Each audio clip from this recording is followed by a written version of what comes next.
from Beach's Motorcycle Adventures. Still in a situation where we can't cross international borders. So we're here with Beach's Audio Adventures to fill that great big gap. I'm going to usurp Mike's bit because I'm drinking something special tonight. I'm drinking craft beer from Sault Ste. Marie that was made 2.5 years ago and has floated down the Niagara, down through the Great Lakes to the Niagara River, where I pulled it out of my tap, and I'm enjoying a great big glass of Niagara River water. Hi, Mike. How are things going in Thunder Bay, Ontario? Pretty good. Doing really good here. And, you know, we always kind of start these podcasts as kind of like the podcast of real second fiddle to touring, but I don't know. I think this is a pretty cool podcast. This isn't such a bad thing. Maybe people enjoy this almost as much as the tours. Hopefully. I hope so.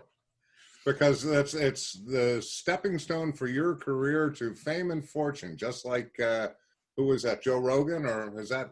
That's right. Yeah. Hey, this is it.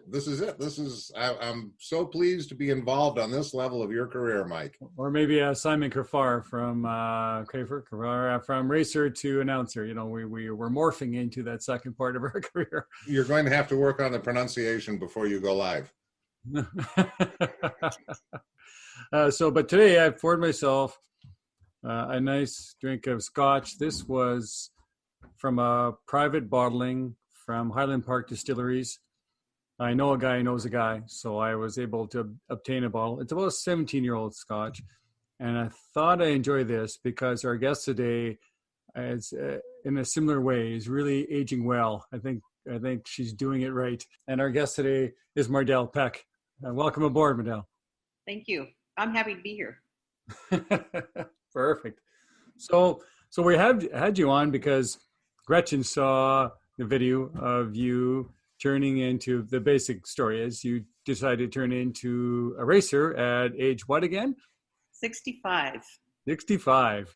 Everybody thinks that Valentino Rossi is pretty impressive for racing around at 40, but you got him beat there, I think, by quite a stretch. I think that probably he goes a little bit faster than I do. Yeah, but he's Italian, so it's it's in the blood. Right. Yeah, I had ridden for years and years and years, and in 2001 we bought CBR 929s for some reason. It's completely out of character for us, and Keith Code from Superbike School was at the local track, Thunder Hill Raceway, and so I signed up for that. I was so nervous and scared to be on a track. First thing I did was hit the front brake and dump the bike in front of about 20 people. Yeah, and the only woman in the class. Yeah. So I stuck with it and did 3 levels with him, and then went on to a bunch of other schools. And Jason Pridmore. Are you guys familiar with Moto America? Yes. Mm-hmm. Yes. Okay. Jason Pridmore is the announcer for that and former world champion. And I took a bunch of his classes until he was sick of me. So ended up on the track. Oh, right on. Yeah, Rob's pretty familiar with Pridmore. Yep, I know Jason well. The other thing was that I think the funny part is when I first met my husband, long time ago, 55 years ago, he was racing motorcycles. And I said, if you ever race again, I will never see you again. He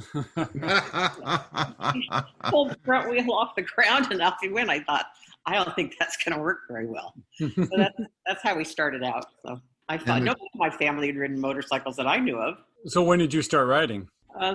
Well, right after I rode behind him one time. Kind of sold I'm not doing that anymore. You know, he was crazy, out of the Air Force, go fast on Triumph.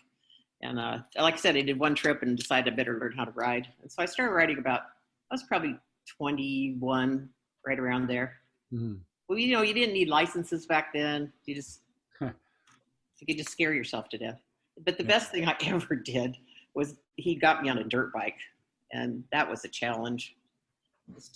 Dirt bikes. You guys ride dirt bikes? Yeah, for sure. Yeah. That was a whole different learning curve. And that was the dirt bike, I think, was at the same time as the track bike. So it kind of meshed together. So. Mm-hmm. Mm-hmm. Yeah, it's excellent training. Well, you look at the top riders in the world. They train generally, most of them, if not all, train on dirt bikes or flat track bikes, something like that. It really hones the skills. Well, did you watch Cam Beaubier today? No, I haven't seen it. I got to sign up for the Moto America He rides a dirt bike. I said that. Yeah. He's a California boy. Yeah. So many of the racers tend to come from that area of the country. Yeah, well, there's, a few really good tracks there. Laguna Seca, Sonoma, Southern California has a ton of tracks. So you get a lot of racers, a lot of flat trackers. It's almost, I've wondered for years, there's tracks all around, but California seems to be the hotbed. It's like it's in the culture, cars and motorcycles, and in a way that doesn't seem to be on the other side of the country. I'm not that familiar with it, but it seems that way from an outsider perspective. Yeah, and back in the day, you got a lot of like flat track people from around Texas and all around there too. So they were from all over. Yeah, the flat track folk came a lot of them from the Midwest as well, because they didn't have a lot of road courses, and they did have a lot of ovals, a lot of horse ovals. So lots of them. God, those were the most frightening tracks in the world. The hay bales at the end of the track, that was protection. Yep, indeed. So, are you still riding on the street? Yes. And how do you find that the track days and your time spent on the racetrack has affected your street riding? If you do those kind of things, they make you a way better street rider, way safer. Just learning all the braking, everything you do, all the things you do at once. I finally gave up my BMW though, which kind of broke my ego a little bit, but because up until a year ago, I had a Yamaha R6, and then the 1200 GS, and then I had an 800 GS, and then I bought a Harley, which it's just ego breaker, but I can touch the damn ground. yeah, especially after getting off of an 800 GS, which is high enough to make your nose bleed due to altitude issues. Well, I used to be 5'7". I'm probably 5'6.5" now, but it's still touchy, one side or the other. Mm-hmm. A lot of construction here and a lot of off-camber roads, and I finally just went, I'm just going to get that Harley again. Had one long time ago, and it's not bad. It's just a big old hog, for sure. But it still keeps you out there. We still travel, and go places. So. Yeah. So how old were you when you took your first track day? When you got on the racetrack the first time? It was in 2000. I must have been 50. I don't know, probably 52 or 3. Mm-hmm. Probably 53. The reason that I'm asking isn't because it's important, but it is important because I talk to a whole lot of people who could very definitely benefit from a day on the racetrack. And yet they say, I'm too old, or any one of a litany of excuses or reasons to not go do it. I don't have the right bike. I don't have the right gear. I don't have the time. I don't have the enthusiasm, which of course, as you pointed out, your first track day is a day of intense nervousness. And the bottom line is that what they're saying is, I'm really scared and don't want to do it. So I'm really eager. I'm always eager to hear of people who have made the transition from, not the transition exactly, but have benefited from time on a racetrack as street riders, because I think that really is something that's valuable for all street riders, to spend at least a day every other year on the track just to get reoriented to what it's like to ride at the speeds that we normally ride at, which is 50, 60, 70 miles an hour. Well, and the thing is about the track, people are afraid of the track because it's a track. They think racetrack. They don't think about there's no cops, there's no dogs, there's no deer, there's no stop signs.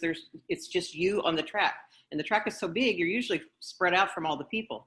The other thing is most track day providers provide a school of some sort. Some of them actually just don't even let you on the track. They use the paddock and do a safety school, which is way better than any school you'll go to. And it's half the price. Zoom out here in California does that a lot. But the instructors, most of them work for free for the track day providers. So they're just dedicated people to put all of that time in to help you. Even if it's just a track day, they'll lead you around the track, follow you, give you some valuable hints about what you're doing wrong. It just makes a great day. And you come off the track feeling so much better. And then maybe you get hooked and want to go back again. Maybe. Yeah.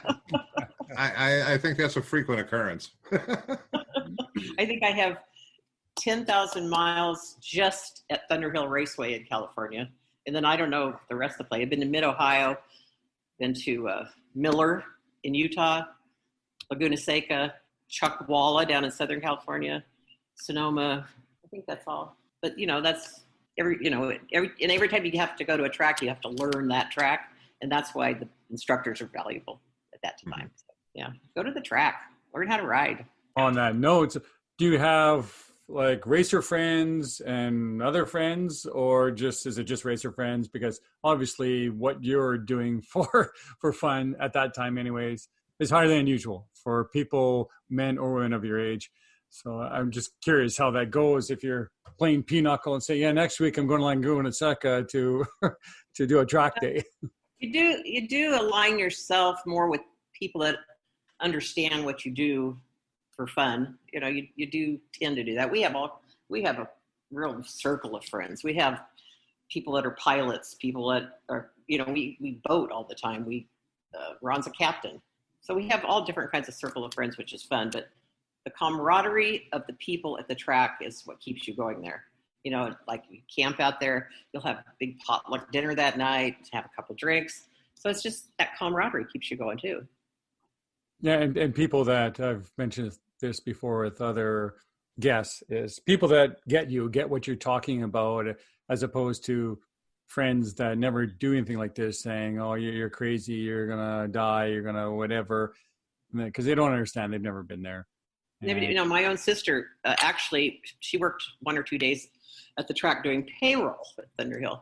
And I would say, I'm going to go out now. And she'd go, okay, I'll watch. She never, ever watched. It scared her to death. So she'd say she would, but then she never came to a race. Now my daughter, they came quite a few times and did video, and they had a big family thing. It was really fun. But she supported me totally, even though she doesn't ride. Which is interesting, because that's hard, I think, for a lot of people. If for most people, you've thrown a ball, maybe you played a little bit of Little League or played a little soccer. So if you're watching the sport on TV, you kind of understand what's involved, what it requires.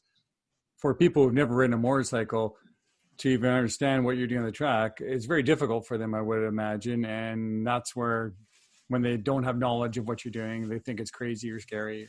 So yeah, it's tough to discuss things with them for them to understand. Or yeah, and it's I'll have really off-camber jokes like, "Do you get bugs in your teeth?" God, oh, no, I wear a full-face helmet. Well, my one of my pet peeves is when you say, "Well, I'm going to go watch, say, a MotoGP race. We're going to I'll be Texas now. I'm going to Texas to go see the MotoGP race," and you get always someone asking, "Oh, are you watching or are you racing?" No, I'm not racing with the most talented people in the world on $1 million bike. No. So, I'm so into it that today I had, today and yesterday I watched all the Moto America races, and I have one computer next to me, like my iPad, with all the timing. Oh, yeah. Live timing. And then I have the actual race in front of me with all the commentary. So I can check both of them. Yeah, you've got it bad, Mardelle. You've got it bad. And it all started out with Ron. And I'm never going to let you race. I did recently find out that was kind of funny. My grandfather, who lived to be 103, I just recently, about 2 months ago, found a picture of him. I think it was in the night, like 1916, maybe, with his wife on the back of a motorcycle with him. We weren't sure whether, we don't think it was a Harley, but it was some older bike that looked like a Harley. And I thought, wait, who knew that scoundrel was doing that? It's in the genes. Awesome. It's in the genes. And my dad never. Yeah. Interesting. So when you decided to go from a simple track day, which was a reasonably exciting and quick and interesting and intense, but in comparison rather benign event on the racetrack, to an actual mass start race, what was the motivation there? I had ridden with Kegwins at the track, a track day provider, over and over and over again, and they did 2 or 3 schools a year. and at each one of their schools, they would do practice starts. At the very last event, it was a practice start, and so I just joined in. I joined way at the back of the pack, and do that. And I thought, and after I did that about 3 times, I thought, this is kind of fun. I think I could do. I did crappy starts, but it was really fun. So that's when I ended up joining AFM, which is a local club here in Northern California, and getting the number plate and the transponder and going out with I was kind of a little coward. I only raced with the girls. They called it the Afemme class. But there were some damn hot, fast girls in that class. Oh, yeah. But I still managed to place here and there. And I think it's just from being consistent, Good. I had a good pit crew, really good pit crew. And we showed up at every race. And so you just acquire the points, So. Did your husband race at all? He raced flat track at Cycleland Speedway right outside of Chico here, and at Lodi Cycle Bowl and all places around California, Nevada. He was a big-time dirt bike rider. Loved to go to Baja every year, Nevada desert, and all those kind of places. He's ridden in Alaska. He doesn't ride dirt anymore, but just recently gave it up. He didn't road race. He did buy an R1 and go to the track with me a few times, but it wasn't his thing. Oh, okay. Yeah. Back to the dirt, Yeah. Baja. So he was good enough to support me in every way. I mean, there's so many rules when you race about mechanical things that have to be right. And so he did all that because he's very mechanical. I couldn't have done that without him. I could barely put the gas in the tank. So he's the crew chief. He's definitely the crew chief. So it was fun. We had a toy hauler, and we'd go stay at each track, make a weekend out of it. So it was a lot of fun. We still visit them once in a while, We found you through, I guess, the video. Why don't you tell us about the video? How did that come around? One day I got a call. Messenger, I think, through Facebook. Found me on Facebook, and said he had a sponsor, which was Charles Schwab, and they do a human interest story every year, and they were looking for somebody that was older, that was doing something totally out of character. And he said he searched and searched and searched. He finally found this picture that my daughter had taken at the track, hair blowing, holding a trophy. And she said, and that's how he tracked me down. And I didn't call him back at first. I thought, who wants to do a story about me? That would be like. So finally, I got a hold of my husband, Ron. And Ron sent him a whole bunch of pictures and stuff. And so finally we talked. We talked several times before they came over here and to plan everything out and get the right dates and all that stuff. So that was done by Object Films out of the UK. Uh-huh. Fun little thing. We filmed for 3 full days for 2 minutes and 13 seconds. Yep. It's amazing how much work goes into that. Yeah, I had no idea. It was exciting. So they spent, like I said, 3 full days filming. We filmed at the track. We filmed up in the foothills above the track, and we filmed at the Feather River Canyon on the east side of Chico. It was intense. Yeah, that is amazing. The time it required for. How long is that video? 2 minutes and 13 seconds. That's what I was thinking of. I thought it was 2:10. Yeah, exactly. 2 minutes, 13 seconds, and 3 days of filming. That's how it came about. Was them contacting me, and then he did a whole story. His name was Bart Frank, and he did a whole backstory about what he went through research-wise to find the story. And he said there on page 24 of something was this picture, and that's how he started tracking me down. Yeah. So you can really get tracked when you're on social media. Oh, that's cool. That's cool. Yeah, that's for sure. You can. It's hard to disappear once you're there. It is. For sure. Anyway, I've had a really exciting life. I mean, I have my peer group doesn't quite understand. A few of them do, but I've just had, because of my marriage and his expertise at doing things and dragging me along with some stuff, we've just had a really varied life, from owning airplanes to building boats to motorcycles, and here we are 55 years later. Well, one of the things that's fascinating about all of the different hobbies that you mentioned is that they all have something to do with moving your body briskly from point A to point B, Right. whether it's airplanes or boats to some extent. And that's one of the things that's so fascinating about motorcycling is that there's such a variety of people behind it, and yet it's consistent in the enthusiasm. And whether we're talking to you as a racer or talking to you as a street rider, you're still coming across with the same level of enthusiasm for something that really is a fantastic and exciting sport. And I've never passed on a double yellow line ever. That's legal in Ontario.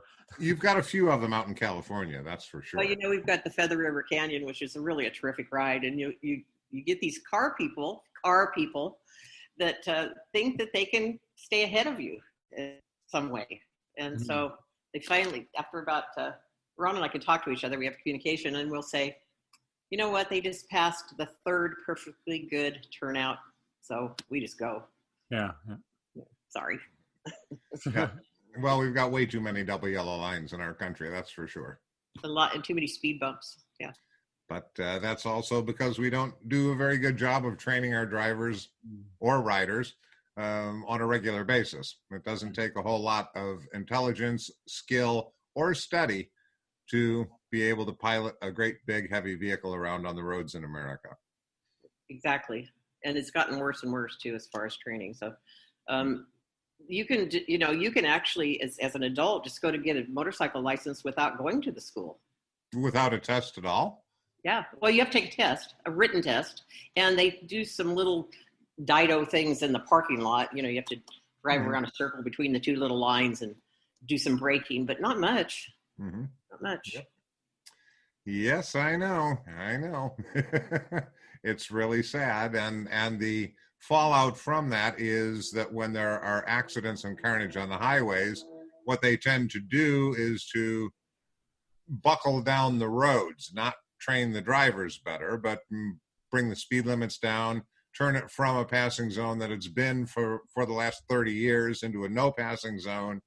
And the reaction is very knee-jerk, at least here in America. I don't know what's happening up there in the Great White North with you, Mike, but it's our reaction to increased deaths, crashes, injuries on the road is absolutely to change the situation on the road. We've got a street out here in front of my house, and going down to the other end, there's a 90-degree turn. It's a 30-mile-an-hour speed limit.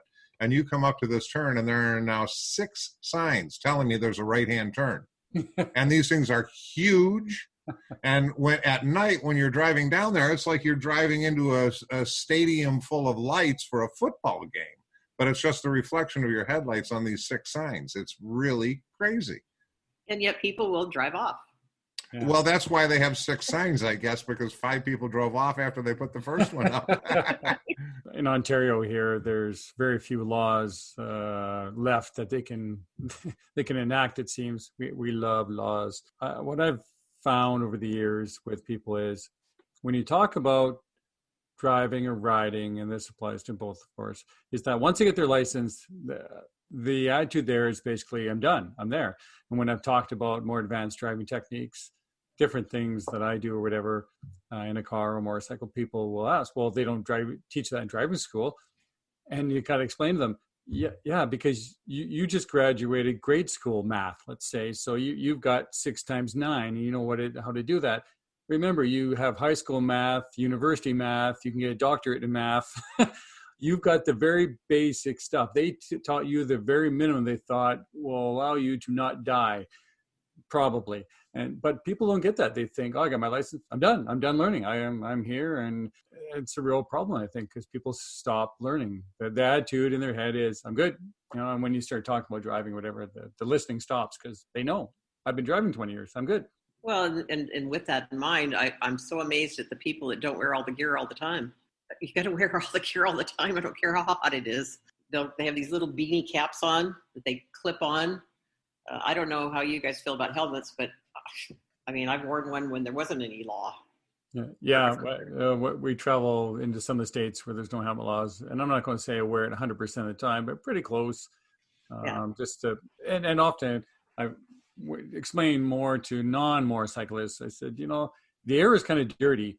So if you're in a humid day like it is here today, if you're driving on the road, your skin gets kind of sticky because the temperature. Clammy. Yeah. And when you get home, you can feel the grit. You can feel the dirt, like because there's dirt in the air. And so I'm finding more comfortable with jacket, and I have a leather jacket that's vented. I'm quite comfortable, and you'll get used to it. It just, especially in California, you get a little bit different temperatures, right? California is so huge. Yeah, but certainly for us, in springtime when it starts getting above freezing, when it's like 5 Celsius. You go outside and you can almost sit on your shorts like, my God, is it ever warm? But this time of year, now that we're used to it, if it's 5 Celsius in the morning, I'll be freezing my butt off. So your body acclimates very quickly. And so if you're wearing the gear most of the time or all the time, you'll acclimate, you get used to it. It's not a big deal. It'd be fun to meet all you people somewhere sometime. Well, Wow. Remember the Alps when we ever get back there. Come and join us. I would love to do that for sure. So what do you do? Rent the bikes when you go over there? What do you? No, I've got a fleet of machines I keep in Munich, and we're also involved with BMW, so we have access to BMW factory fleet, but we keep a fleet over there. When I'm over there, I'm driving the support van. We give you a GPS. I don't have one handy. You get a tour book, and we tell you generally next hotel is in this town.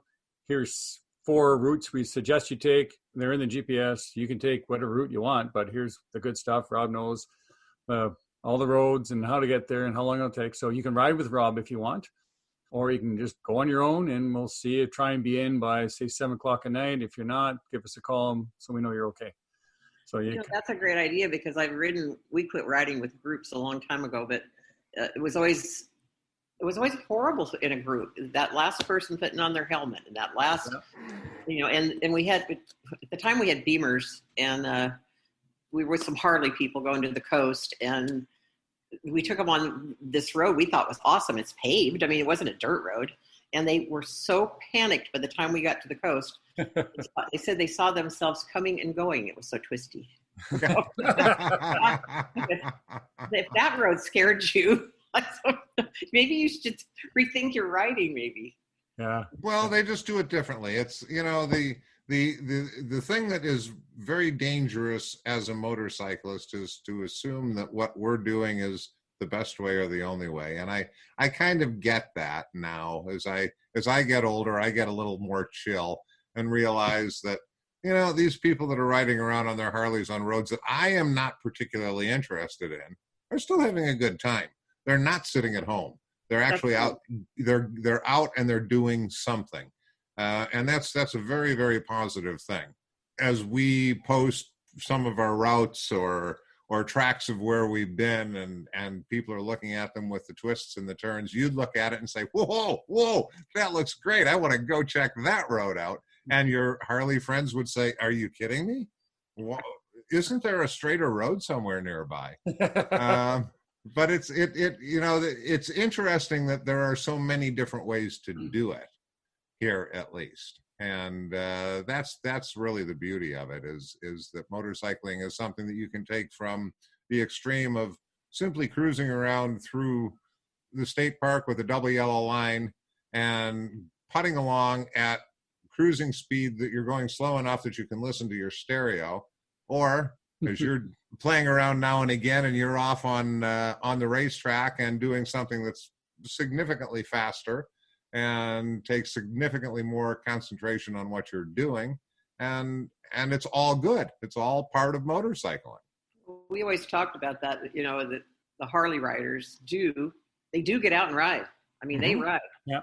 They don't care if it's a little cold. They don't care if it's a little warm. They're out there riding a lot. Well, you look at the rallies, I know certainly around here when there's a fundraiser rally or whatever, and we often say Harley riders, but just cruiser riders. They can be on whatever brand, especially now Indians kicking their ass. But the people on the cruisers, guys and girls, they're generally the ones showing up to these events. And there's some sport bikes, there'll be a bunch of adventure touring bikes, but the sport bike guys don't generally go to that. I would when I had one and drag some friends with me, but that's not generally the crowd, but so. Right. Yeah, well, we have a huge event in Reno, Nevada every year called Street Vibrations, and they'll attract, I don't know, 60 to 65,000 to Wow. the town. It's quite an event.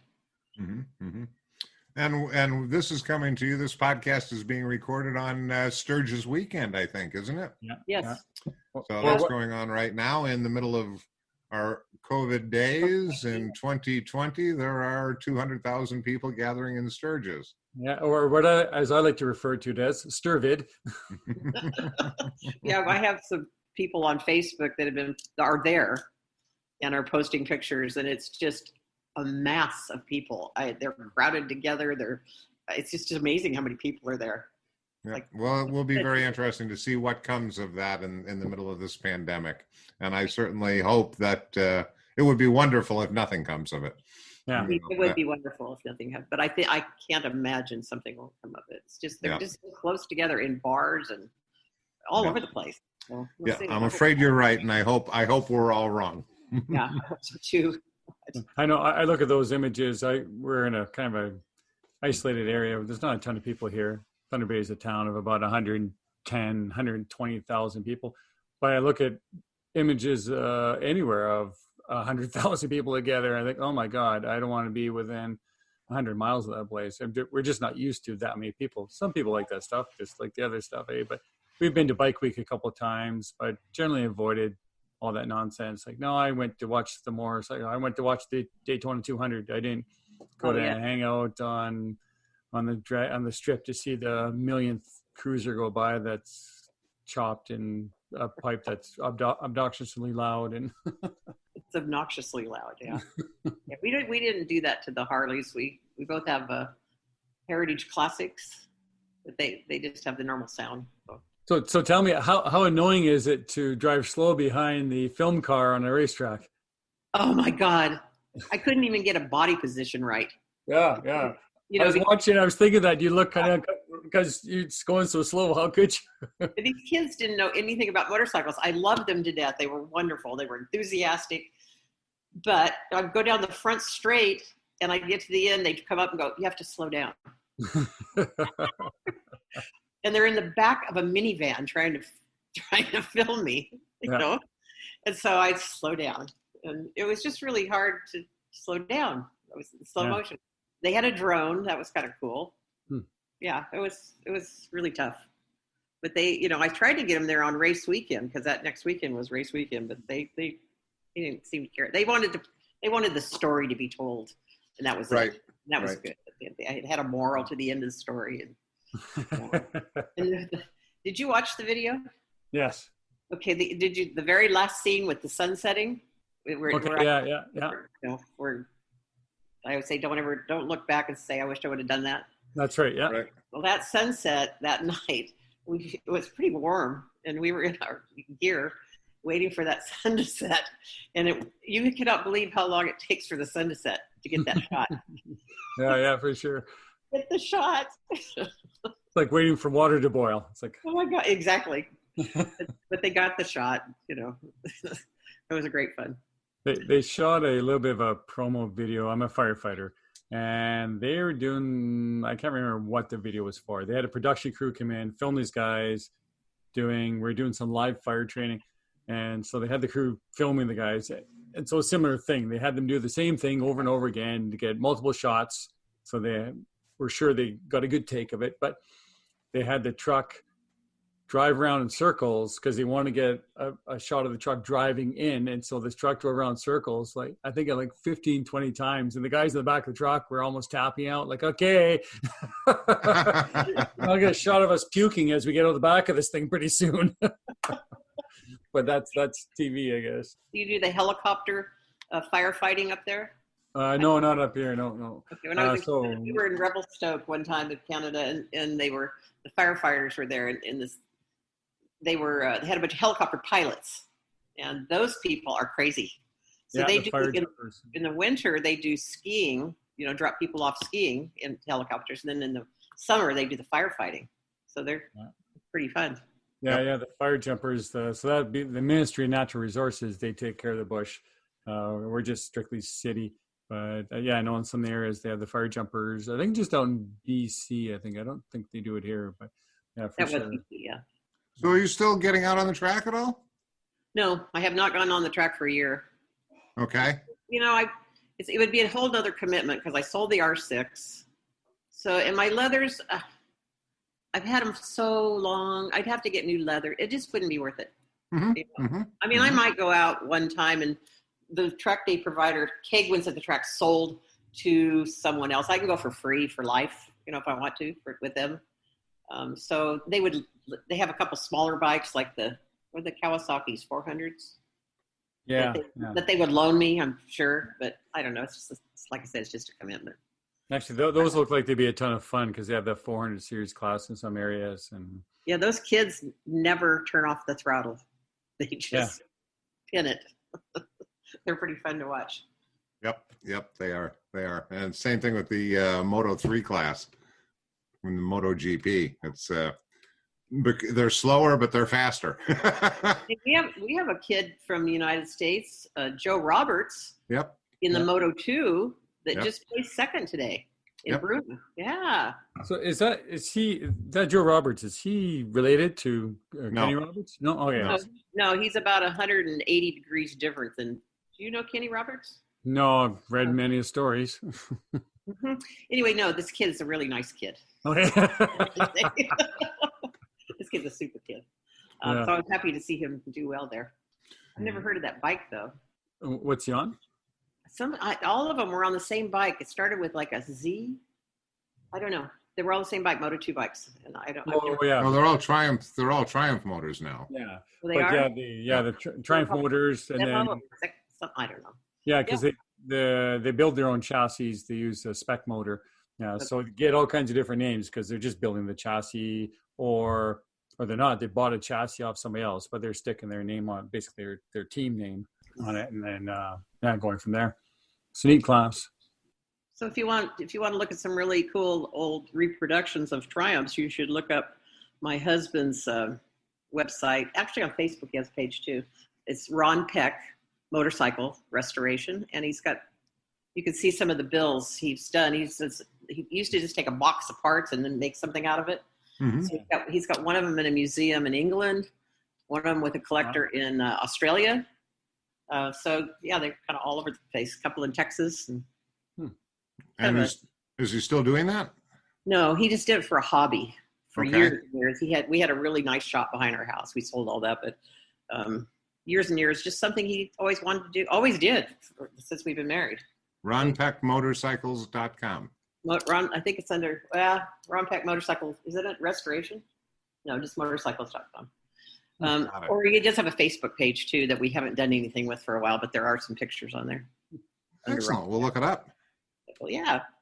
It's hard these days in that with the social media is great, but it can be such a time vampire for that stuff if you want to do it right. Yeah, I know. And you get the little pop up that says what your screen time was last week. It scared me. Well, like I said, our daughter is a professor at Chico State, and she just now she's teaching virtually, and she has so much time on Zoom that she's just so sick of it. Mm-hmm. But she loves what she does, of course, so she teaches any way she possibly can. So yeah. Crazy times. Yes. Well, hopefully you're getting out occasionally or more than occasionally and riding around on your Harleys and having a great time still on the motorcycles in spite of the pandemic. Well, it's just another way to isolate, Yeah, exactly. Well, I mean, here in Western New York, there are a lot of people still riding. Motorcycle business is not bad at all to be a dealer at this point. They're selling what they can get in, and people are on the roads. The traffic is a lot lighter because there aren't so many people vacationing, and yet there are a lot of motorcycles around, which is a great thing at the moment. And it's a very good way to socially distance. That's why we chartered the boat again this year up in the Northwest, is you're out there by yourself on the water. So, it's a good place to be. Or a trailer dealer. If you were an RV dealer, you'd be rich right now. We just went by a friend of ours that owns this place. He's got maybe 5 left on his lot. That's what it's like around here for everything, all the toys and trailers and motorcycles and cars. And yeah, I thought nobody had any money. Nobody's working yet. You talk to people in the industry, partly it's supply, the supply is reduced, but still they said, I have a friend who sells cars at a GM dealer. It was 2 months ago, was his best month possibly ever. Wow. Hmm. Wow. He said, I almost got tired of writing deals. He's writing the last deal and someone's walking in, hey, I'd like to buy whatever. Really? Okay. push that paperwork to the side. What do you want? I was a fleet manager for a Chevrolet dealership for 20 years. It was chickens and feathers is what it was. You know, one month you were a hero and the next month you weren't. So. How was it? So when you were racing, were you able to get sponsors of any sort? You know, I didn't try. I just, I had Ron. So I just, he paid for everything. And did all my wrenching and all my crew chipping and all. Yeah, that's not an inexpensive sport you're doing, right? No. It's not the most expensive or the way you're doing it, but still. Well, like I said, it was so much, since he could do anything mechanical, that saved all that shop time, you know. Did the dealer, and if you have a good dealer, they'll help you out with parts sometimes, cut your brakes. That can be a big help. Yeah, we had a really good, we still do, good Yamaha dealer here in town. Yeah, I know my friend Larry owns motorcycle shop here. He's always been a big supporter of whatever kind of racing. We don't have any racetracks around here, but motocross, he tends to, or he always tries to help the guys. And we do a bit of ice racing around here. He brings his shop truck to plow the ice and pays for a bunch of upfront costs and hopefully recoups it, just to kind of get people out, which in his own best interest is good because they come back to buy things. But it seems like some dealers haven't figured that part out. Yeah, I know. It's true. We don't have that many dealers around here. You know, they used to be, you had to have a standalone Honda store and a standalone. Yeah. Now they're all combined. You know, there's multiple dealerships. Yeah. I managed the Yamaha store for a while. It was Yamaha, KTM, Ducati, I don't know, some other brand. But so we had 4 franchises in one dealership. So yeah, I know in Ontario here, there's been a bunch of dealerships to closed, just not as busy as it used to be. And then Honda was trying to do that thing too, that super center thing. BMW tried it. It was kind of I think a disaster. I hope whoever came up with that idea, I hope he finds something he's good at, like wallpapering or something. But there's a special place in hell for that person. Well, I just hope, you know, I try to encourage, especially women. They tend to be little cowards. I was, for sure. But once you get them out there doing that, they're the biggest cheerleader ever. But you just got to get them off the back of that guy's bike and onto their own bike and, you know, and help them along. Mm-hmm. So I'm encouraging more women to try that. Absolutely. Well, it is a sport that is not unique. There's nothing unique to the sport that requires a male or female body type or anything else. It's skill and intelligence more than it is anything else, up to a point. And that point is when the motorcycle gets 8 degrees off center, and then the guy can hang on to it for another 2 degrees where the woman can't. But that's about the only thing we really have going for us. Well, everything is positives, negatives. They say guys, our brains are wired a little bit more for taking chances and pushing the limits. But if you talk to people who own equipment, they say generally the women drivers are easier in equipment. They're more careful, they're more intricate.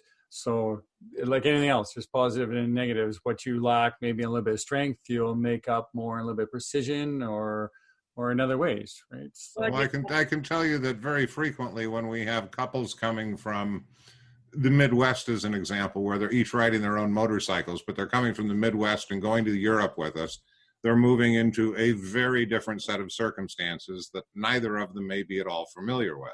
Of the couples who are riding, I can say without a great deal of hesitation that in almost all cases, the woman was the better rider in the Alps after 2 weeks than the man was, because she would listen.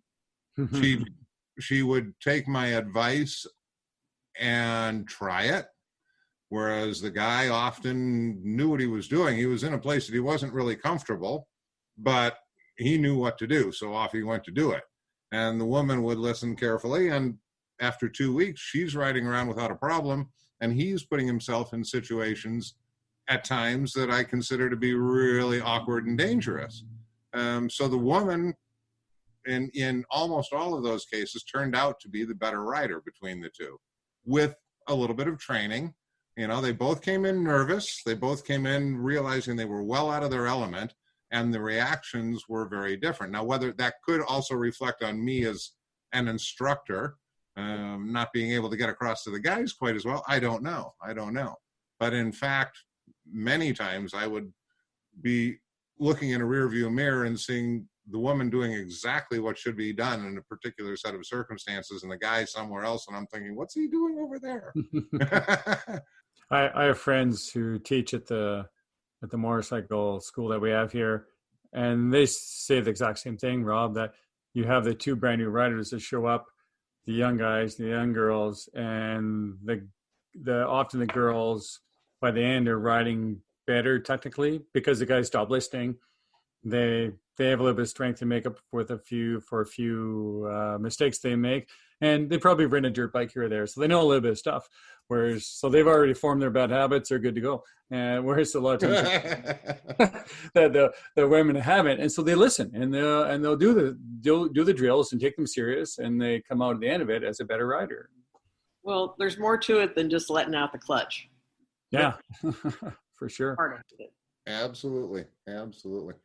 Yeah, and from that standpoint, if using this forum, what have you got to tell the ladies who are either sitting on the back of the motorcycles at this point and haven't gotten around to getting their licenses, or those that have their licenses and aren't riding often enough? Talk to them for a second. Well, there's two ways to look at it, of course. A couple of my friends ride behind their husbands, and you will never, ever change their mind. They have no desire. They just like being back there, looking at the scenery, taking pictures. But the girls I need to talk to are the ones that don't really feel comfortable riding back there, but they're there because they don't know how to ride. And I don't think they know how to go about it, to take that school and to start there and to rent a bike at a track and take those classes. Do it slowly. You don't have to jump into it with both feet. Just dabble in it and see how you like it. And you'll get more proficient. So you're out there doing it on your own. And I think that's the way to proceed. But like I said, there's a couple that I have that will never ride the bike. Well, I know my wife, she rides on the back, and she looked into getting her license. I encouraged her, so yeah, go take the course and give it a try. And if you don't like it, that's fine. And so she took the course and just wasn't her thing, and she's happy on the back. And I gave her a lot of credit for saying that. I tried it. I'm not that big on it. She's a bit of a nervous driver. Good enough. There's been a few other people, guys or girls, I wish would admit the same things, or at least go back and get some more training because you're really bad. Whatever, but at least admit where you are. But it's hard, one of those things driving that no one ever thinks they're a bad driver or rider. Everyone thinks they don't think they're the best, but they think they're pretty decent, and very few of us are. Very few, for sure. Yeah. But it's the same gals who never drive the car either. It's the husband. If they go on a trip, the husband always drives. Where in my family, all the women drive. Yeah. All of us. My sister, my daughter, everybody. We all drive. We like to. In fact, one day I said to my husband, "Why are you driving? You don't even like to drive. You hate to drive." And I think a light bulb went on. Yeah, I don't really like to drive. Good. Well, you have some lightning questions, Mike? Yeah. Do ya? Okay, lightning round. Lightning round. Lightning round. First answer that pops into your head. Too hot or too cold? Too hot. Favorite motorcycle book or film? On any Sunday.